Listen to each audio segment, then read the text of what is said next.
Ontario students to learn about anti-Semitism from anti-Israel group. Tell me a little bit about that. I shouldn't be smiling or laughing. It's completely unfunny, but it's ridiculous. Tell me who will be teaching Ontario students about Jews. Yeah. So Independent Jewish Voices is a organization that says it represents Jews, but they're anti-Zionist essentially.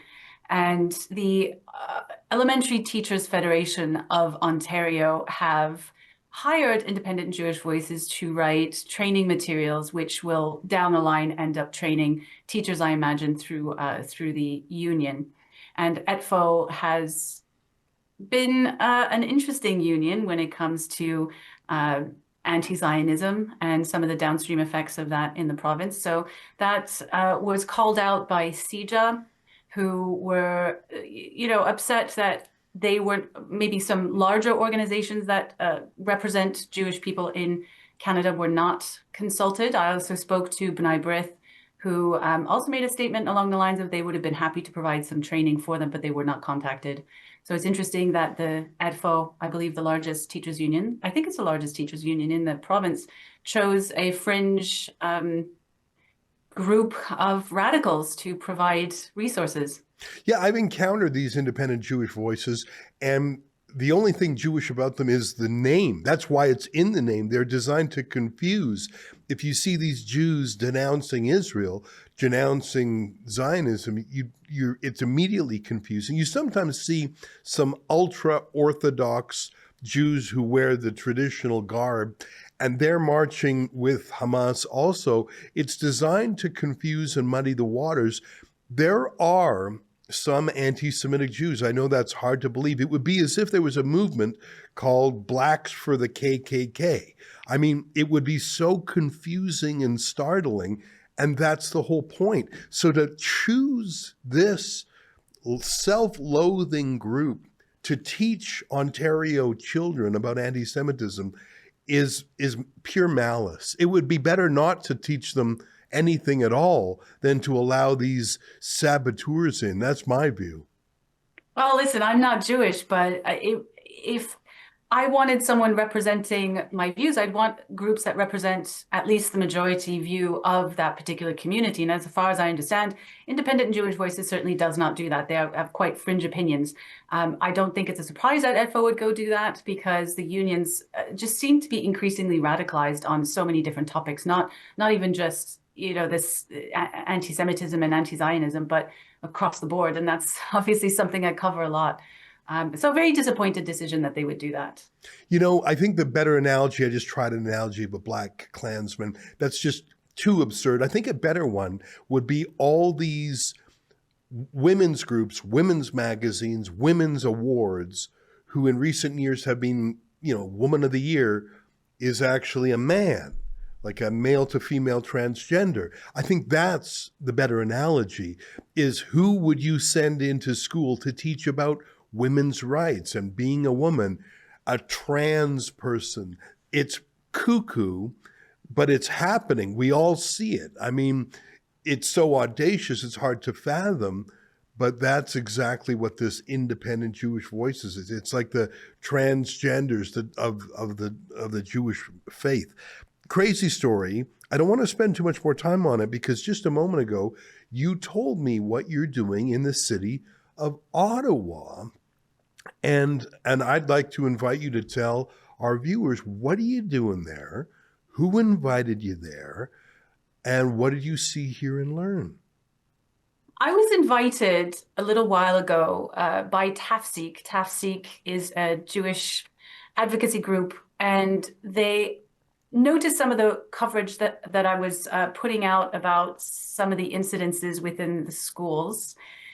They put together an event to advocate to designate the Muslim Brotherhood in Canada, and I was invited to speak about the things that I found in schools, some of the reporting that I'd published about schools. And the meeting was in Parliament yesterday. We had a whole day of delegations from different experts, researchers, There was some politicians there, so it was an interesting meeting. And yeah, that's why I'm here in Ottawa. Now, one of the focuses, I think, is on the Muslim Brotherhood, which is not a formal organization. I mean, it does manifest itself in corporations and groups and mosques, but it's sort of like, in a way, Antifa. It's more an idea or a loose affiliation or an identity. It would be like someone saying, "I'm a hipster." You don't have a membership card. You just it's who you think you are. It's who you affiliate with. Some countries have banned the Muslim Brotherhood. For example, the United Arab Emirates, in particular. Tell me about the Muslim Brotherhood in Canada. Because, first of all, maybe give a moment to our viewers. What exactly is the Muslim Brotherhood? What do they believe? Who do they follow? And what does the Muslim Brotherhood do around the world? Well, you're right. It's more of an ideology. It's a set of ideas. It's a group of people. It's who ascribe to the teachings of a person called Hassan al-Banna, who in the late 1920s wanted to create a global caliphate, if you will. He wanted to expand Islam. He wanted, yeah, and so it's a sort of supremacist Islamic ideology that has spread across many different countries. You're correct that I don't know how you designate an ideology, but it has been treated as extremist and banned in several Middle Eastern countries, including the UAE, I believe Saudi Arabia and Egypt, its original home.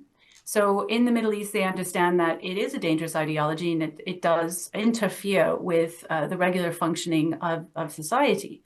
But in the West, we haven't been as forthcoming with that. The UK did put out a report, I believe, in 2015, warning about the dangers of this particular ideology and the presence of its followers within the UK. It is also present within Canada. Just as a side note, if people didn't know, Hamas is the Palestinian arm of the Muslim Brotherhood, and many of the terrorist organizations that are famous are linked in one way or another to this ideology of the Muslim Brotherhood. And so this is, for me, a growing concern, and to see organizations affiliated by and named by other organizations as in Canada being affiliated with the Muslim Brotherhood, to find presence of that within the K-12 education system, I find very concerning. I'll say, in Canada, there's an organization called the National Council of Canadian Muslims, or NCCM.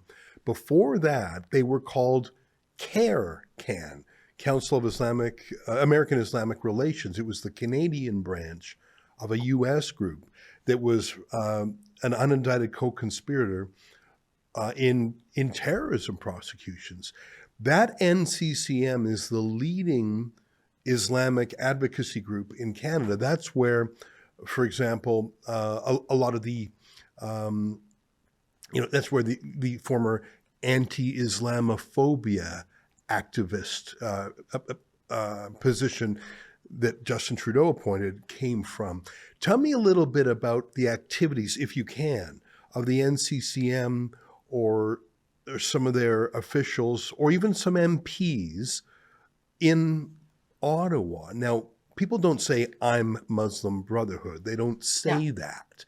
It's almost, I don't know, I'm trying to think of an Anglo equivalent.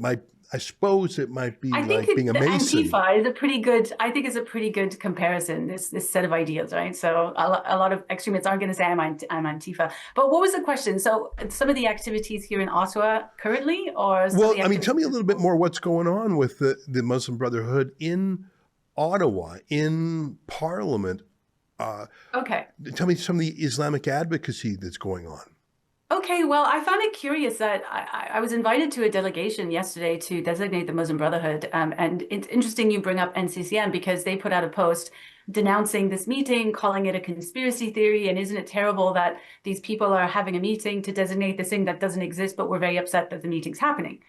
And then today, I just, right before talking with you, I noticed on Twitter that one of our MPs, Salma Zaid, posted about a meeting between herself and the Prime Minister.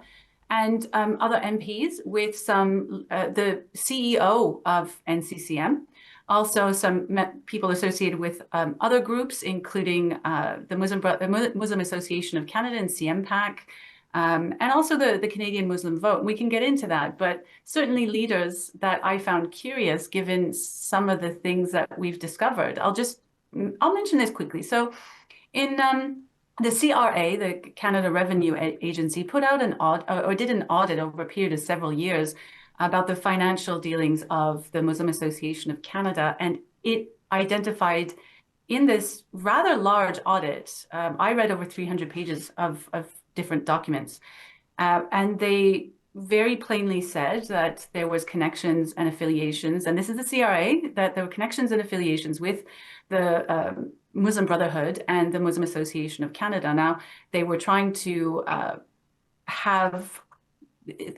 they were trying to remove the charitable status, but MAC had appealed and they've retained their charitable status, and there are some financial penalties for that, but they've retained it. And so a lot of these groups are being linked and identified, and then continue to advocate at the highest levels of our government. Like I said, today meeting with the Prime Minister, a day after we had a meeting to designate them.